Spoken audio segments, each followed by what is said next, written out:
What are Miss the names? McNarry's Tea Party? What is it? Mrs. McNarry's Tea Party? Oh, that's when I was 7 years old. I hit a hard ball through her window. We were playing baseball in front of their house, and we weren't supposed to do that. It was a park. She kept saying, "Now don't play near the house." She had about 6 cars over there, women.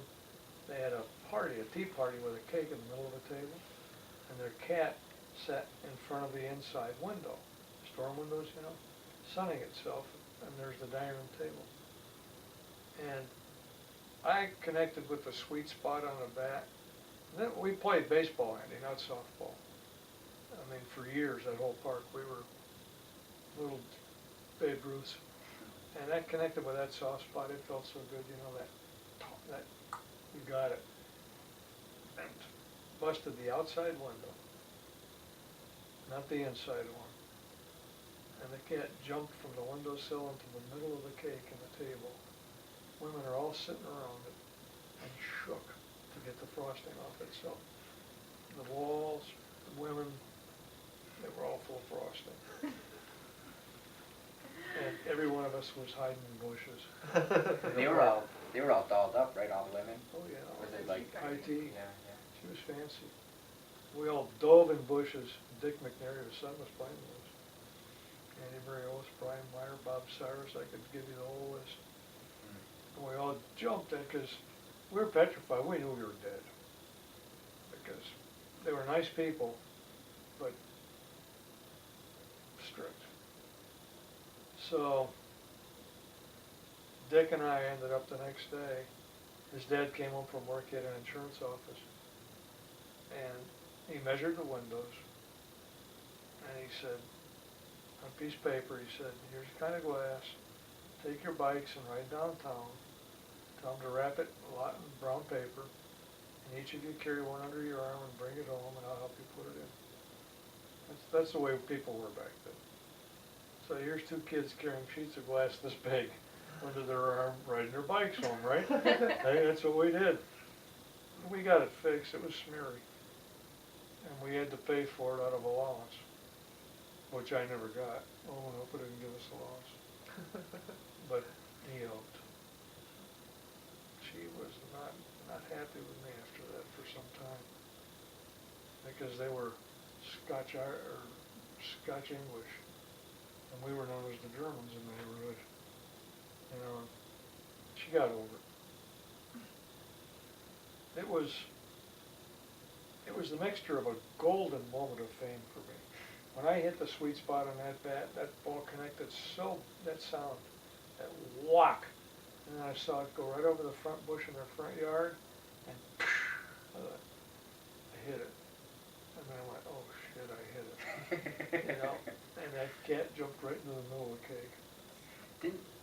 Didn't your dad tell you something too?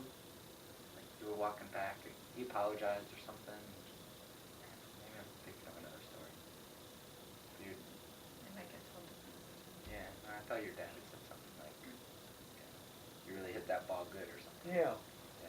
Yeah, he made a comment. He didn't like them either, but he said, well, you got it fixed, or you're going to get it fixed now. And he said,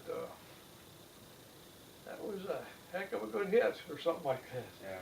You know, like a little aside. He said, don't tell your mother I said that. And it was. But, you know, it was trouble. We were always doing stuff like that. What's that noise? I'm just moving that. Oh, I thought the floor was collapsing. But those are little anecdotes I was telling Kevin at the table one day at their house. The stuff we did as kids, the average things. What's that?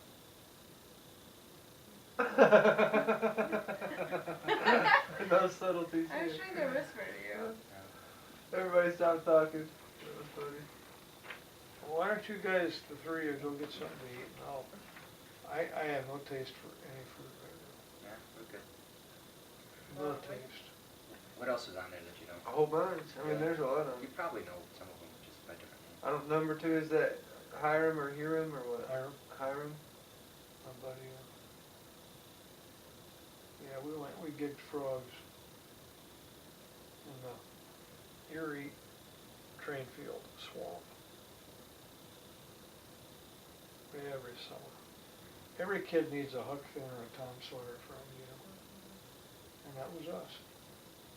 We rolled newspaper for cigarettes and smoked them in alleys. We bored out cattails and smoked them. I was gonna say, do you remember when anytime, cause it seemed like around here, I never saw cattails, right? They were hard to find.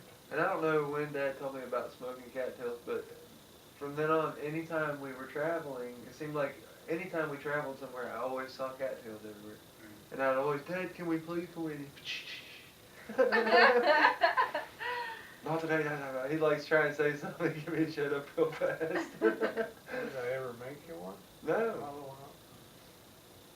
Well, the kids back I then- just always thought, like, oh, well, you know, I don't want Mom to get mad. That's what my thinking was, but I think it was... You never forget the flavor of it. It's not bad and it's not good, it's just something, it's just something you want to try to forget as you grow up, you know? But, yeah, God knows. Cigarettes with newspaper and leaves. Dried leaves, crush them up, piece of newspaper, roll them up tight, and today I have lung cancer. Figure it out. You should go talk at school. Oh my god. And there wasn't one of us that wasn't smoking newspaper. We were tough little kids. Tough and brainless. What's number 3? Always Is the outside. Drunken Intruders the one you were talking about the other day? Here? Yeah. Yeah, I when you don't know first who did when it. you when you first when I you don't first think moved in. Yeah, that's what it I was. don't Oh, think I ever heard radio, that yeah. story. Huh? You I've never? never heard about this. Yeah. I'll tell you one night. He was talking about That that. was one of the the other day. dumbest things I ever did. Oh, you did? I thought it was like somebody came in drunk. Well, that's what I thought. Oh. Like his first or second night living here. Oh, 1 in God. the morning, yeah. I Oh. had that end table out, the bed stacked up. This new mattress I just got, and I could finally sleep on. And the 2 beds stacked, and an end table and a clock radio. Well, I didn't realize I plugged the clock radio in. And at 1 in the morning, there's a bunch of drunks in the back room, Oh my god. screaming and music, and with the door shut. And I didn't know they had that kind of music down here. I mean, it was a 1 a.m.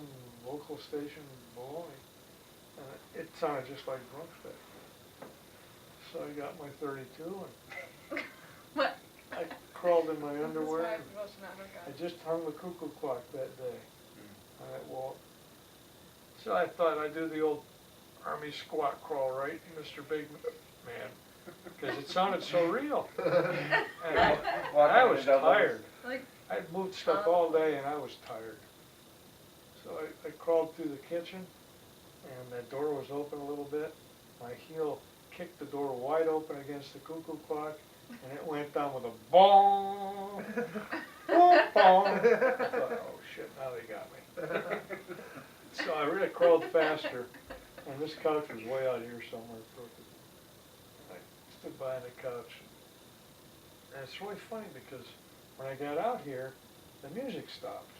And I figured, Oh, you hear me? ah, they heard me coming, right? So I said, all right, you bastards, open the door or I'm going to put it full of holes. I've got my gun right now. And silence. I said, I'm coming in. Right? So I crawl on the floor somewhere in this area here, so they wouldn't see me direct, right? And I said, I've had it. Nothing. I thought, shit, this is no way to be a hero. So I walked up to the door and it wasn't latched, and I kicked it open. And the second I kicked it open, the radio announcer came on. WHKP bringing you the best in the so-and-so album. He was playing a real loud album. Oh my god. And that damn thing came on, and I looked at that thing, and I said, how can this be possible? I broke my cuckoo clock, I'm standing there ready to shoot somebody, and there's a radio on, and I forgot that I had the radio even plugged in. Oh my god. Your mom used that radio, I never used it. You know, she wouldn't have brought it up. It's all her fault. And the thing is going off like mad, right? Loud.